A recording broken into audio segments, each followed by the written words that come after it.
کہ تاریخ انبیاء کے ضمن میں بھی ایک بڑی عجیب حقیقت سامنے آئے گی۔ حضرت موسیٰ علیہ السلام کے معجزات دو بہت مشہور ہیں، عصائے موسیٰ اور ید بیضاء۔ ویسے قرآن مجید نے 7 مزید گنوائے ہیں، 9 آیات بینات، 9 بڑے کھلے کھلے معجزے جو فرعون اور آل فرعون کو دکھائے گئے۔ پھر آپ کو معلوم ہے کہ اسی عصا کی ضرب سے سمندر کا پھٹ جانا، اسی عصا کی ضرب سے ایک چٹان سے 12 چشموں کا پھوٹ بہنا، اور پھر یہ کہ من و سلوہ کا نزول ہے اور غمام ہے صحرا کے اندر جہاں کوئی چیز سائے کے لیے نہیں ہے، ان کے اوپر ابر کا سایہ کیا جا رہا ہے۔ یہ سارے معجزے آپ کو نظر آ رہے ہیں۔ اسی طریقے سے حضرت مسیح علیہ السلام، کیسے کیسے معجزے، مردہ کو کہا قم باذن اللہ اور کھڑا ہو گیا، گارے سے بنایا ایک پرندے کی شکل اور اس میں پھونک ماری اور اڑتا ہوا پرندہ ہو گیا۔ یعنی یہ کہ احیاء موتا اور خلق حیات یہ آخری معجزے ہو سکتے ہیں، اس لیے کہ یہ خالص اللہ تعالیٰ کے افعال ہیں۔ لیکن ذرا اس کانٹیکسٹ میں دیکھیے محمد کا معجزہ کیا ہے صلی اللہ علیہ وسلم۔ قرآن مجید جن لوگوں نے پڑھا ہے اور سمجھ کر پڑھا ہے، ترجموں سے پڑھا ہے یا ویسے وہ عربی زبان سے واقف ہیں، ان کو معلوم ہے کہ قرآن بار بار کہتا ہے محمد کا معجزہ، یوں تو بے شمار واقعات ہوں گے لیکن اصل معجزہ صرف اور صرف قرآن ہے۔ اسی کو پیش کیا گیا کہ یہی ہے، آؤ مقابلہ کر لو۔ اصل میں معجزہ کہتے کسے؟ معجزہ کے معنی عاجز کر دینے والی شے۔ یوں تو اولیاء اللہ جو ہیں ہم ان کی کرامات کے قائل ہیں، اللہ تعالیٰ اپنے کسی نیک بندے کے مقام اور مرتبے کے اظہار کے لیے کسی وقت کوئی ایسی چیز ظاہر کر دے جو قانون طبیعی کے خلاف ہو، تو یہ کرامات اولیاء حق ہے، اور اس درجے کی جو ظاہر بات ہے کہ جب اولیاء کے لیے کرامات ہے تو انبیاء کے لیے تو بہت ہوں گی۔ اصل معجزہ کسے کہتے ہیں؟ جسے کوئی نبی چیلنج کے ساتھ پیش کرتا ہے کہ یہ ہے میری رسالت کا ثبوت، آؤ مقابلہ کر لو۔ حضرت موسیٰ علیہ السلام کے جو اصل معجزے تھے وہ 2 تھے۔ ایک عصا جس کا کہ مقابلہ کیا، آپ کو معلوم ہے کہ فرعون نے تمام جو جادوگر تھے پوری مملکت کے انہیں جمع کیا اور مقابلہ کیا۔ تو جس چیز کو کہ پیش کیا جائے چیلنج کے ساتھ کہ آؤ تو مقابلہ کر لو، وہ اصل معجزہ ہوتا ہے اس نبی اور رسول کا۔ تو حضور صلی اللہ علیہ وسلم کا اصل معجزہ، یعنی معجزات، آپ یہ موالتے میں مبتلا نہ ہو، میں بقیہ معجزات کی نفی نہیں کر رہا، یہ واقعات اپنی جگہ حق ہیں کہ حضور کو پتھر سلام کرتے تھے۔ حضور صلی اللہ علیہ وسلم جس کھجور کے تنے کے ساتھ ٹیک لگا کر خطبہ دیا کرتے تھے، جبکہ ابھی مسجد نبی میں ممبر نہیں بنا تھا، جب تعداد زیادہ ہو گئی مسلمانوں کی اور ضرورت محسوس ہوئی کہ ذرا بلند مقام پر کھڑے ہو کر آپ خطبہ ارشاد فرمائیں، تو پھر وہ ممبر بنا کر رکھا گیا۔ پہلے مرتبہ جب آپ ممبر پر چڑھ رہے تھے خطبہ دینے کے لیے، تو اس کھجور کے سوکھے تنے میں سے ایسی آواز آئی جیسے کوئی بچہ بلک بلک کر رو رہا ہو کہ وہ سعادت جو مجھے حاصل رہی تھی آج تک میں محروم ہو گیا۔ تو یہ انبیاء کا مقام ہے۔ مولانا روم نے اسی لیے کہا ہے کہ فلسفی کو منکر حنانہ است، از حواس انبیاء بیگانہ است۔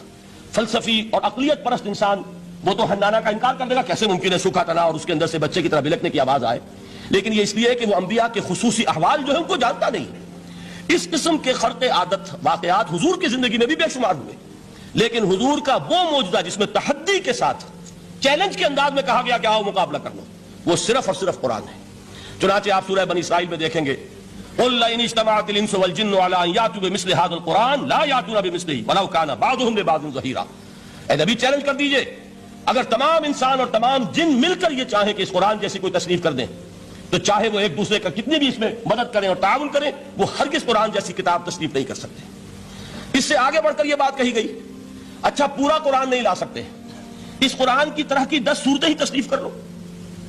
جب اس کا بھی جواب نہیں دیا گیا تو جسے کہتے ہیں برسبیل تنزل، اور پنجابی میں کہتا ہے کہ برے کو گھر تک پہنچانا، وہ برے کو گھر تک پہنچانے کے لیے فرمایا ایک صورت ہی بنا لاؤ۔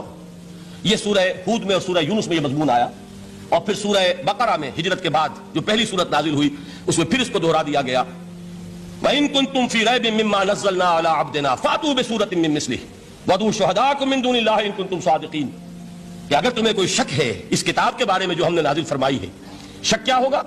شک اسی بات میں ہوگا کہ شاید یہ محمد کا اپنا کلام ہے صلی اللہ علیہ وسلم، یا کوئی اور انسان ہے جو انہیں سکھا پڑھا رہا ہے۔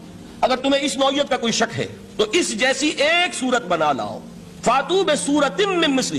اور نوٹ کیجئے گا سورۃ العصر بھی سورت ہے، سورۃ الکوثر بھی سورت ہے، 3 آیات بھی اگر ایسی تم تصنیف کر کے لے آؤ تب تو تمہیں کچھ شک کرنے کا حق حاصل ہوگا، اور اگر نہیں کر سکتے تو جان لو فَإِن لَمْ تَفْعَلُوا وَلَن تَفْعَلُوا۔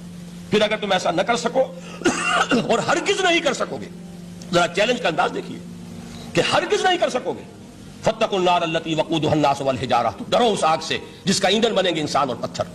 اب اس بات کو سمجھیے کہ تاریخی حقیقت ہے یہ، جس کا کوئی کافر انکار نہیں کر سکتا، کہ وہ کوئی شخص اس چیلنج کو قبول کرنے کی جرات نہیں کر سکا۔